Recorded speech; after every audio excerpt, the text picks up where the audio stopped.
What's going on, fellas? I've got here a 2005 Dodge Grand Caravan, and I'm using this car to show you where the air conditioning relay, the AC fuse, where you can find those at, give you some troubleshooting steps. Let's do this. See if your horn works, okay? And this is gonna be important later. After doing that, we can move under the hood and check out the fuses and relays. So they're gonna be located underneath this cover, which we remove by pushing in on the tab here and here while we lift up. Now our AC fuse is gonna be this 15 amp fuse here. And this sends constant power to the AC relay when the car is on. The AC relay, of course, is this relay right here. My favorite way to troubleshoot this is I'll have the engine turned on with the air conditioning turned on, and I'll tap on the relay. I'll also grab and wiggle the relay and then see if the AC compressor kicks on. Relays can sometimes get stuck, and by tapping on the relay or wiggling it, you can get it to unstick. Further troubleshooting beyond that, we'll remove this relay. And remember how I asked you about the horn earlier? Well, if your horn works, then you know your horn relay works. So we can take that out and swap it into where the AC relay goes. If after you make the swap, your AC compressor kicks on, then you know your original relay is probably no good.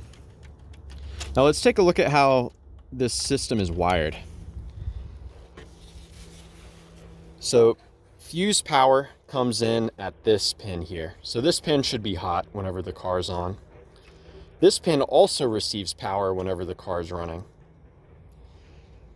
When the computer decides to turn the air conditioning on, it will do so by sending a ground signal to this pin.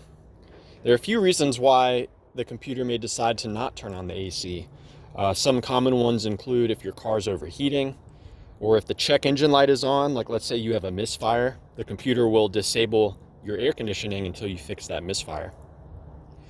Also, if your system is undercharged, the computer will detect that you don't have enough Freon or refrigerant in the system, and it will prevent the AC from coming on. Now, when this relay is triggered, when the computer wants the relay to turn on the air conditioning, power will be sent into this pin by the relay. So power sent here will engage the compressor. You can send your own battery power into here, and it will result in the AC compressor engaging, assuming that your AC compressor is working. That is definitely not a permanent solution. That is just a quick troubleshooting step to see if your compressor is able to engage. Be careful in doing that, because if your compressor or your AC system is undercharged or overcharged, or if your engine is misfiring, there are a lot of things that can cause damage to your system if you manually engage that compressor. So you'll definitely want to check, at the very least, make sure that the system is charged up before you do that. Now let's see. Let's take a look at some other stuff here. So the compressor itself is located underneath this alternator. So we can just see it down there. Coming off of that compressor this is your low side line, and there's the port. There should be a cap on there, but it's through that port from which you'll add more Freon if your system is low. And you can also hook a gauge up to that and use it to see if your system is got sufficient charge. There's also a high side port that you can tap into if you have a compressor, if you have a AC gauge.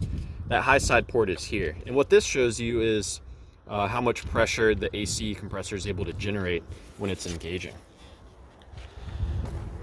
So yeah, I hope that this information was helpful for you and a good starting point in troubleshooting your air conditioning.